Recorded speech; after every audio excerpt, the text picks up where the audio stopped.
This is the Sports Talk Line Network, where we talk sports 24/7, 365. This is the NFC East Report. We are here with co-hosts Tom McAllister and Stephen Vanover, ready to break down the NFC East. And hey, Tom, you're Mr. New York Giants. You're sitting there in New York City, COVID-19 Central. Camps are approaching. Where do the Giants slot in? Do they have a leg up over, let's say, the Dallas Cowboys, the Washington Redskins, who are approaching with somewhat new coaching staffs, somewhat new personnel? You have the Philadelphia Eagles in there, and who knows what's going on with them. But you guys have a new coach yourself. Are you going to be better than last year? Do you have a leg up over everybody else in the NFC East? What's going on? Well, I think first off, the projection is the New York Giants will be better than last year. And if they're not, Dave Gettleman will most likely lose his job. But the one thing to say about Gettleman, this offseason, he did focus on upgrading two positions. First was the offensive line, which for years has been a weak link in the Giants' offense. The New York Giants selected 3 offensive linemen in this year's draft. They drafted offensive tackle Andrew Thomas from Georgia. They drafted Matt Pert, offensive lineman from UConn, and they also drafted an interior lineman from Oregon with the last name of Lemieux. So those are 3 people right there that could potentially be starters this year, or all 3 of those guys could be starters next year. It looks like Thomas will definitely be projected to start this year at either right tackle or left tackle. Lemieux and Pert, they provide depth. Lemieux might have a chance of starting this year. Pert, he could come in next year to the opposite side of Thomas. Then all of a sudden, the Giants' offensive line could go from a weakness to a strength. The second area where the Giants have been focusing on improving has been the secondary. While we have talk about the DeAndre Baker situation, the New York Giants spent multiple assets. They signed free agents, drafts. They saw, DeAndre Baker, he kind of wasn't living up to the first-round projection in his first year in the NFL. The Giants have Davis Love, who did a very good job at nickel cornerback last year. They signed the cornerback from Carolina, Bradbury. So those are some strengths. They also drafted Xavier McKinney, safety out of Alabama, who seemed to have dropped. So those are 2 areas where they have improved. The one area now, so on paper, the Giants went from we have all these weaknesses to now we only have one weakness. I think the biggest, what can turn the Giants from pretenders to contenders is if a dominant pass rusher emerges on their defensive front. Okay, so let's look at their Giants defensive front. Dexter Lawrence, very good rookie year. You got to wonder if he will take the next step up. Marcus Golden, he had a great year. He hasn't signed with anyone yet. He could come back.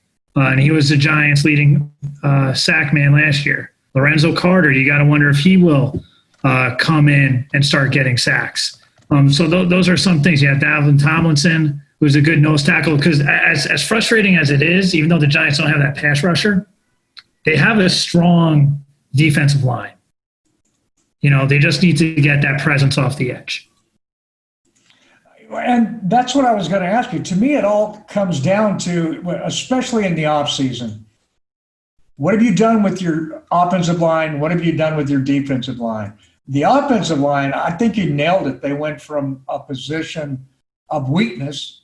There was no doubt when you described the Giants' defensive line, offensive line, the last several seasons.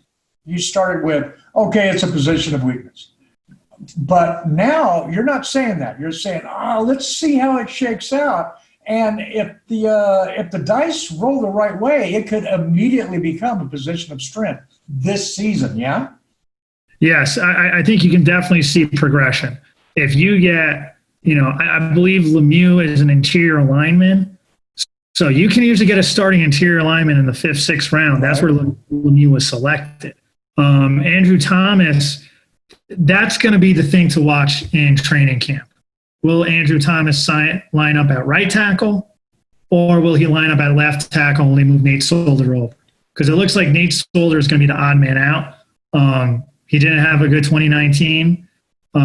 Will Hernandez kind of also took a step back. But you got to look at it like this. If you're the Giants offensive line, it's like when you look at Thomas, it's like, okay, we compare him with a veteran in Zeitler and Thomas on the right side. Right. All of a sudden, that can become a strength. And you have Will Hernandez, who had a great rookie year, kind of regressed the second season. So if you get those blocks together, all of a sudden you can have a dominant offensive line.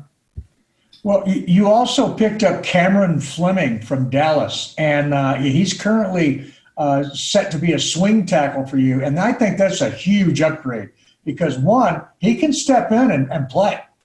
Mm-hmm. All right, so if Andrew Thomas has some growing pains, which, oh my goodness, that's never happened, right? If something like that goes down, I think you're still sitting really good. I was very disappointed that the Cowboys let him get away, but you guys gave him, a paycheck. So, hey, he went.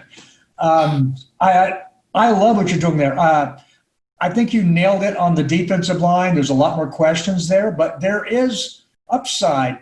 The one weakness that you did not discuss, however, was your head coach. He's not a proven head coach. That's a weakness until it's a strength. Come on. That's true. I mean, what was it? Sean McVay, wasn't he the wonderkin a few years ago? And now all of a sudden he's kind of like, meh. So I really feel like a lot of times you're better off maybe not having a great first year. So you figure out the league before the league figures you out. I feel like that's some players. But you also got to look at him too. Doesn't he have a familiar – did the Giants hire a coordinator who has head coaching experience? There you go. Yeah. Are we going to run that around again? Okay. Well, if he starts doing his hair, okay, never mind. I like the head coach. I think he's going to be okay. I like what he did with Jason Garrett. I know that Jason Garrett's reputation has taken a huge beating in Dallas, but he's a hell of a coordinator, and he's got that head coaching chops. So he can help walk this guy through a lot. And Garrett's ego is such that he will do that. Mm-hmm. He will not help him.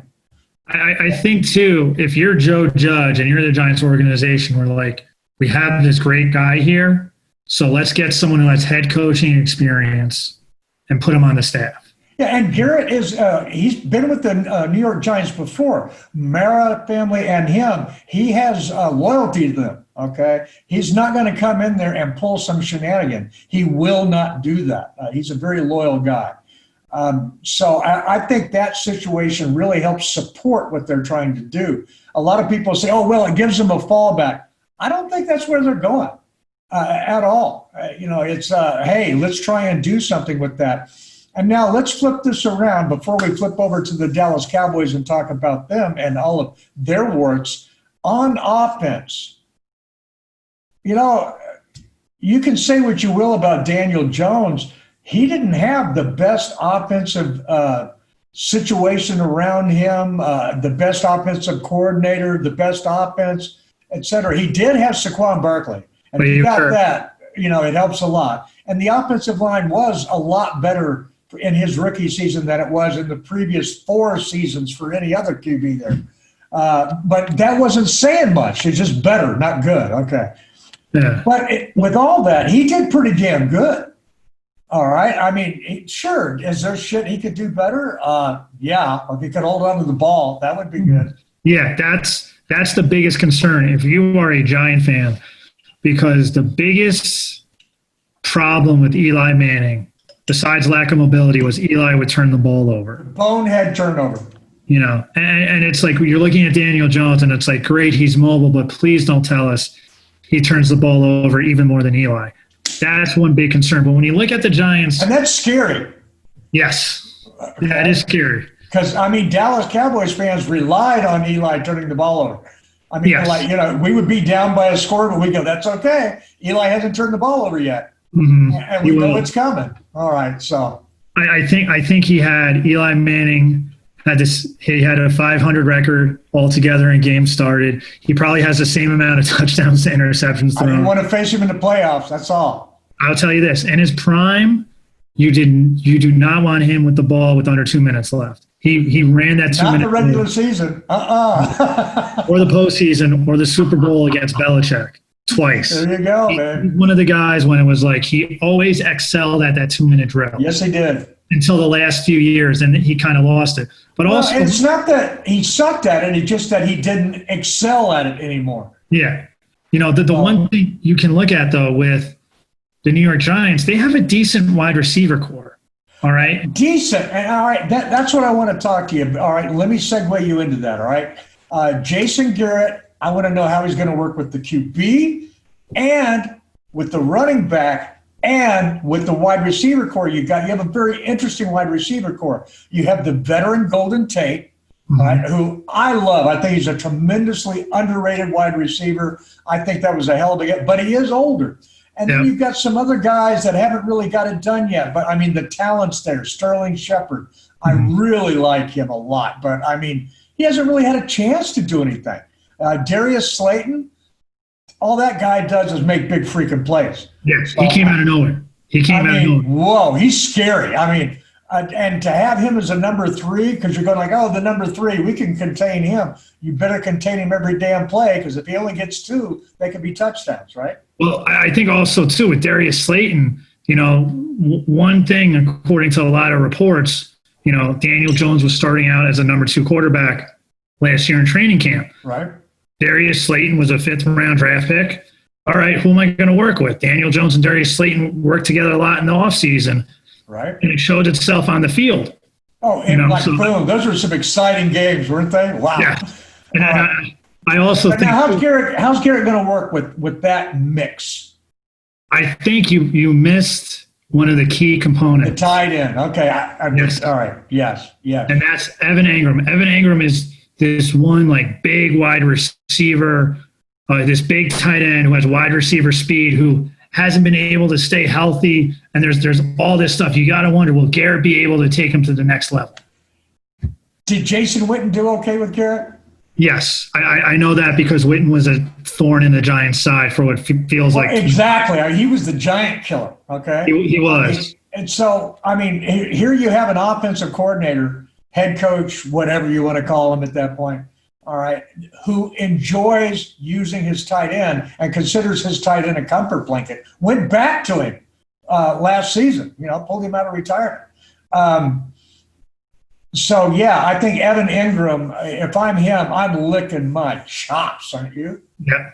And also, too, you got Saquon Barkley, who can also be a threat in the passing game. So there's just so many skilled positions. You just got to hope Daniel Jones can stay upright. Can Saquon Barkley, if he comes in, now one thing Jason Garrett has shown that he'll do, he'll hand the ball off 30 times plus a game to the same running back. The same guy. It's not like he's okay, you've had the ball 20 times, you take a break. It's like, nah, you got 10, 15 more in you, don't you? Maybe another 20? He will give it to you over and over and over again. He does not freaking care. He is so old school in that regard. Saquon Barkley, I mean, other than the fact that if you're in fantasy, you better get Saquon Barkley. He's going to outgain Ezekiel Elliott this year on the ground. Most likely, yes. It's just I would say, like we mentioned before, Saquon Barkley has like the Barry Sanders, where he'll have 10 carries for 20 yards and that 1 carry for 85 yards. For the Giants' total offense to be successful, Saquon Barkley needs to have those consistent 5-6 yard runs that slowly wear out the defense. Also, looking back too, when Ezekiel Elliott came in for the Cowboys were in win now mode. You got to wonder if the Giants are looking at this. It's like, know what? Should we waste Saquon Barkley's carries if we're not even in playoff contention? They've been doing that for 2 years.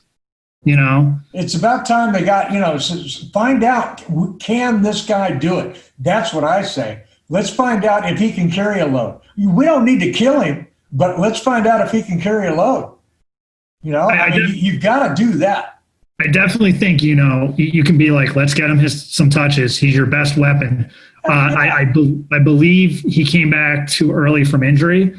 Yes. I think part of the reason why that happened last year is because the whole Giants organization was on the hot seat. I kind of was waiting for Wellington Mara to wake up and go to MetLife Stadium and fire everyone, including his son. So those are certain things you got to look at. And, all right, as we talk about, the life of the running back is one of the most prestigious. And, how much does he have left? Should we burn him out now or should we go all in? Yeah, but he's like Ezekiel Elliott, man. He's going to last beyond 4 years. Will he be all that, in year 8? No, but he'll still be better than 80% of the league. And people get hung up on what a guy isn't and can't appreciate what he is sometimes. And I'm just like, okay. All right, let's flip over to the Cowboys now. You got, from a Giants perspective, you got any questions about the roster? I would say this, the number one question when thinking about Dallas Cowboys, we talked about this before. Tony Romo's retired, man. Tony Romo's retired, but we got good old Dak Prescott's contract extension. And you absolutely know Patrick Mahomes' contract totally screwed the Cowboys. They could have had Dak at a discount, but Jerry tried to be a smart swindler. But it was coming. That was coming. If not his, the other one was coming. The Cowboys have decided to play hardball on this for a while. You can take Dak Prescott, and there's one of two things are going to happen at this point. Okay? I think the much more likely thing, and I've been saying it for a while, is 2 years and gone. Okay? That's it. He's going to take the Cousins route. So pick your team that he's going to end up on. It will not be the Dallas Cowboys. And then, or it might, after the 2 years, they might just sign a deal with him. But I don't think that's even possible. I don't know. Anyhow, and that deal, his second contract that he signs, it's going to be a Lulu. Okay, because he's going to win. Now, the other thing that might happen is the Cowboys might look at it next season and go, you know what? Fuck it, pay him. It's not happening because now they've structured their salary cap so they paid other guys. They can't afford to do it. They should have done it a year ago. They didn't. They blew it. What do you think? I'm going to bring in a counter proposal. What if the Cowboys trade Dak Prescott after the season and bring in someone like Cam Newton? They have to sign him to trade him. Yeah, so basically like do something like we'll make a trade. You can work out this deal with this other team or something along those lines. Because that could be a route where if you're the Cowboys, you could be like, all right, I want to get a return. How was the Cowboys dynasty? They spent a fourth round, they're going to get a third round when they don't sign him. Or something like that with this. That's just by him walking away. They get a third rounder, okay?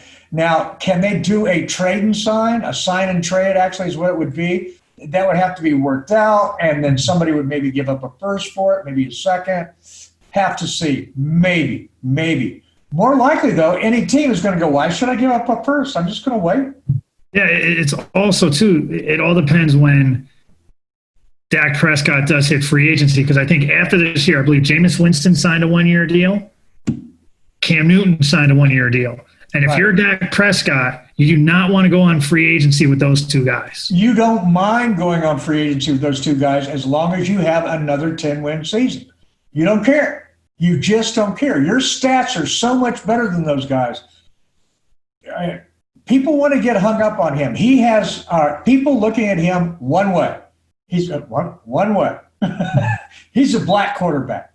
Mm-hmm. That's why he's getting the rap. If this was a white quarterback with that and come in as a fourth, played exactly the same way, people would be tripping over their wang to sign this guy.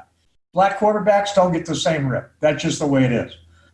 But let's move on to other parts of the roster, okay?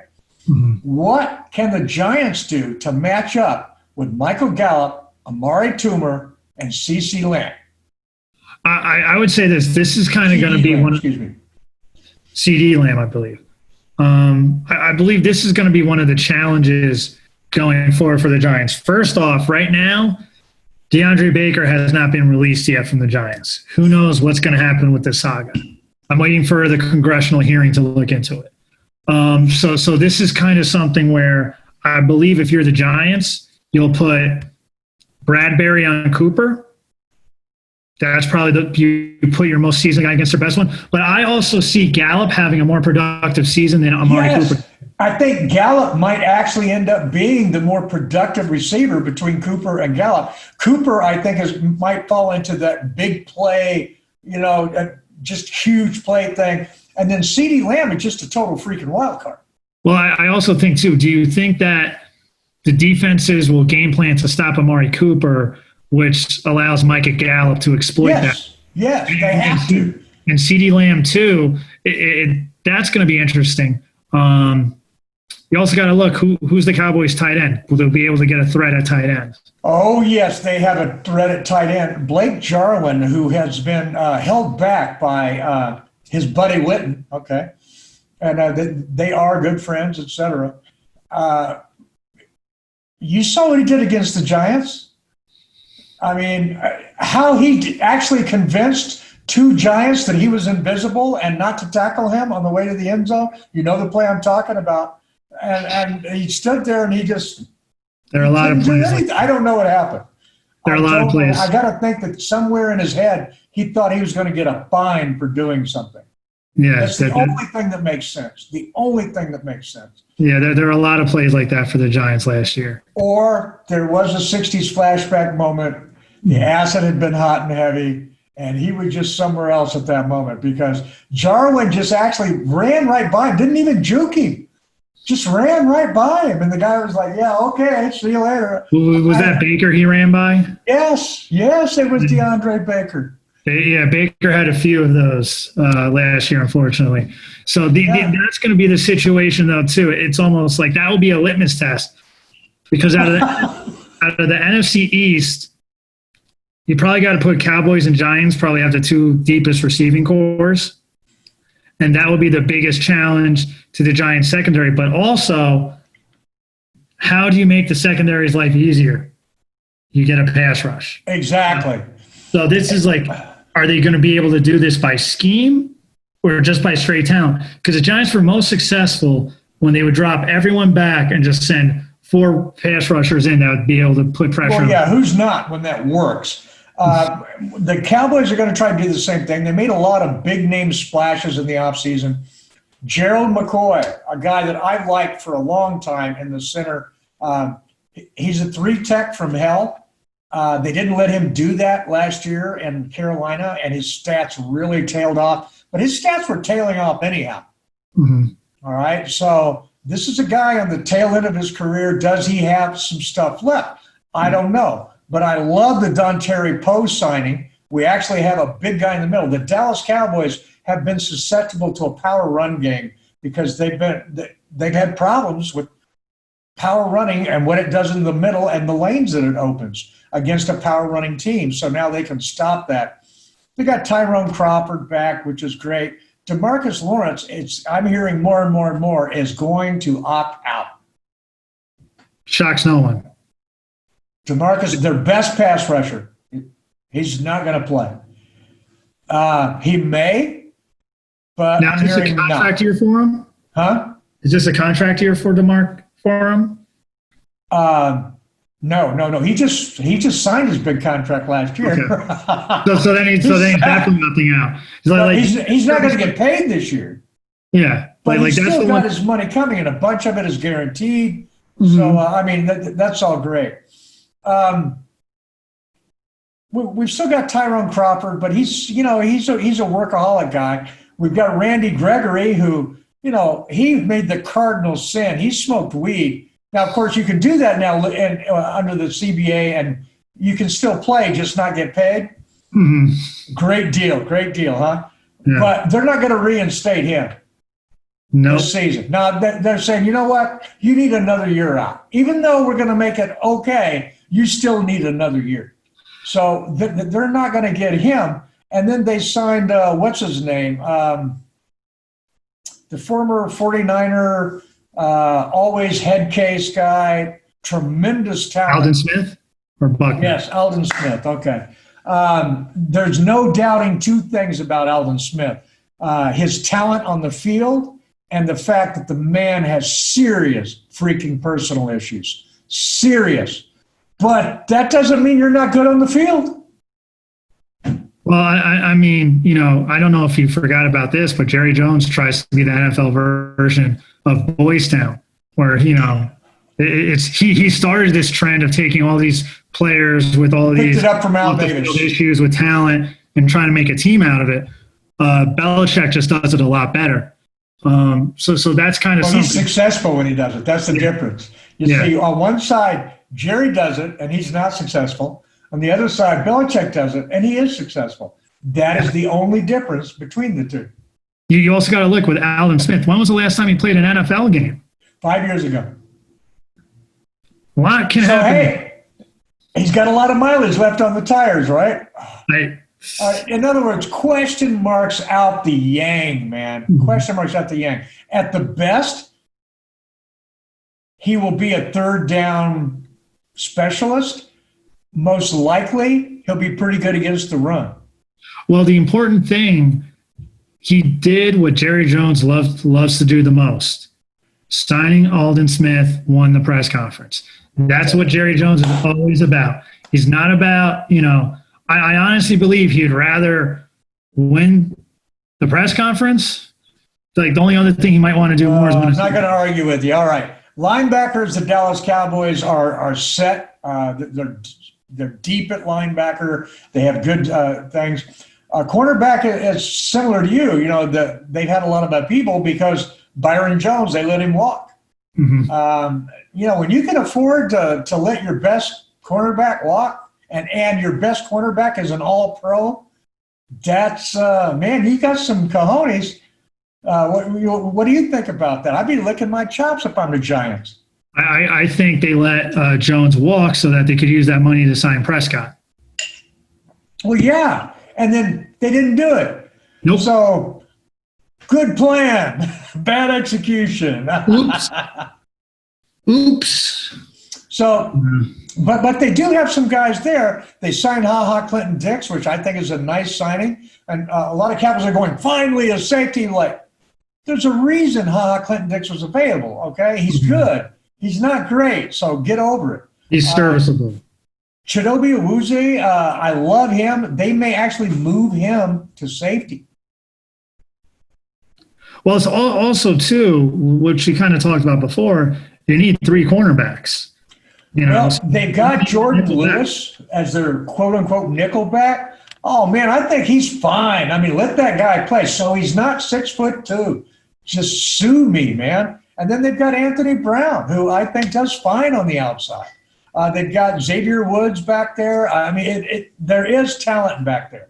And then they signed, a couple guys, in the draft, et cetera. Well, drafted them, not signed them. I'm glad we got a new special teams coach. When the Dallas Cowboys match up with the New York Giants, let's talk about that real quick before we move on to the final subject.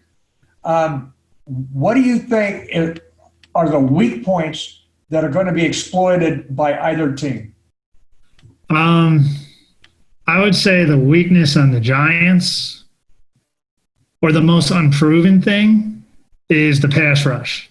That's going to be, if they're, they try to address everything on the team. Can they generate a pass rush? They have new schemes coming in, so that's kind of something I think, like, as great as the secondary is, if this quarterback has 7, 8, maybe 9 seconds, they'll find something available. Oh, hell yeah. I think with the Cowboys. Well, let me throw you in. What the Cowboys are going to do is go after your passing game because, you've got William Leonard, Dalvin Thomas, and Dexter Lawrence on the inside. You guys are okay versus the run in my scheme, in my head. I mean, you guys can play the run, but can you play the pass? Let's find out. Yeah, that's the generate a pass rush. Can your guys cover more than 3.5, 4 seconds? Let's find out. That's, I think, the formula you're going to be looking at. Either can the Giants secondary hold up, or, because you need both. Well, what's your best coverage against a superior tight end? Well, that's what the Giants have been doing for. I mean, who's your best cover guy? I would say right to now. put on a tight end like that. I mean, your linebacker, you don't have a great cover linebacker guy. I don't know, David Mayo? I would say the run, right? Maybe Blake Martinez. Yeah. From Green and Bay. then for the Cowboys, though, man, I mean, you've got Sean Lee you can match up against him, and that's a great thing to put up against a tight end. But Sean Lee today is not the Sean Lee of old. And against your tight end, I think they're going to have to pull somebody like Chidobe Awuzie. They would have put Byron Jones on. But now matching up against him is a problem because he's like, what, 6'4", 6'5"? No, he's 6'5", I think. He's built like a tight end, runs like a wide receiver. And also depends, where do the Giants line him up? Do they line him up? Exactly, in tight or in the slot or out wide even. Or even in the backfield as an H-back. He's just a scary individual. Yes. And to me, that's where I think you guys can bring the most harm. Yeah, I also there with him.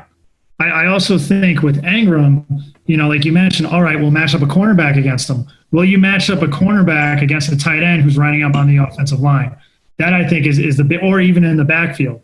That's kind of something that you got to look at. And it's also if you're doing that, if you're scheming that way, that's telling the offensive coordinator, all right, they're focusing on Evan Engram. Exactly. We got someone else. We probably got a few other guys that can beat you in the passing game. Well, yeah, and you do have definitely two guys. Well, I call it 2.5. Sterling Shepard to me is the even though he's going to start probably, he doesn't scare me near as much as your number 3 guy. Well, I think my one question with Slayton is he had a great rookie year, beat the expectations. Will the league learn and come up with a way to shut him down? I'm sure they will, but the skills that got him open and everything like that were the skills that you get from practicing with your QB into the wee hours of the night. Yep. There ain't no defense against that shit, man. Nope. And there really, really isn't. He scares me a lot. And then Golden Tate is just a savvy vet. Yep. That to me is like really scary about you guys offensively. Okay, ending up here, NFC East. Coming into training camp, I'm not asking you where they're going to end up at the end of Super Bowl or whatever like that. Coming into training camp, rank the NFC East, 1 through 4. Right now, I'll go with, for number 4, I'll go with Washington. I believe no explanation needed right now with all the tabloid stuff. 3, I probably got to go with the Giants as much as I hate to say it. They have improved. They haven't improved enough. Number 2, I'll go with Philly. They're the only team that has the same coach from last year. But they also haven't done enough. They draft Jalen Hurts in the 2nd round, which I think is a direct shot at Carson Wentz. You got to wonder if Wentz can stay healthy. And number 1, I think, is the Dallas Cowboys. But in all honesty, I can see the NFC East, all 4 teams, the number 1 team being 9-7 and the number 4 team being 7-9. So there's not that much difference, I think, between. There's no one team who I think will run away with it. There you go. It looks like my camera dropped off again. So, yay, I'm incognito. Okay. I agree with you, except for the top 2. I switch them. I put Dallas Cowboys 2nd. I put Eagles 1st. I think the Cowboys, with the new coaching staff, not signing Dak Prescott, it's chemistry that wins championships, not talent. Chemistry. Cowboys have had the talent for several years here to compete. It's lack of chemistry, and that has been driven by not Garrett. Those kids, they played their ass off for Garrett. It's Jerry Jones. Yep. And he's continuing this by not getting things done, not getting things settled. They might have a honeymoon period, but with no camp to speak of, preseason games, etc. I think it's going to be rough sledding. And so, yeah, I put them at number 2. And, like I say, the Giants, I agree with you at number 3. Could they leapfrog? Oh, hell yeah. Everybody in the NFC East could leapfrog, yeah? It's not that far of a leap. No, and I don't mean that in the good way, okay? All right. Well, look, man, that's been it. Tom, tell us about yourself, where you're going to be, and what you're doing. All right. You can find me on Twitter at defense_com, at DFENDS_com. You'll see me covering the New York Giants this year. All right, and you'll find me at Stephen Vanover on Twitter at Stephen Vanover. Yeah, that's simple. And be sure to follow us on @Sports Talk Line. Hey, be sure and hit that subscribe, that notify, give us a retweet. If you're listening on Audio Boom, be sure and put that out there as well. We really appreciate you, the fans, what makes this work. Be sure to come back. We're going to do this NFC East report on a regular basis. Look for it. Until next time, listen like you play with intensity.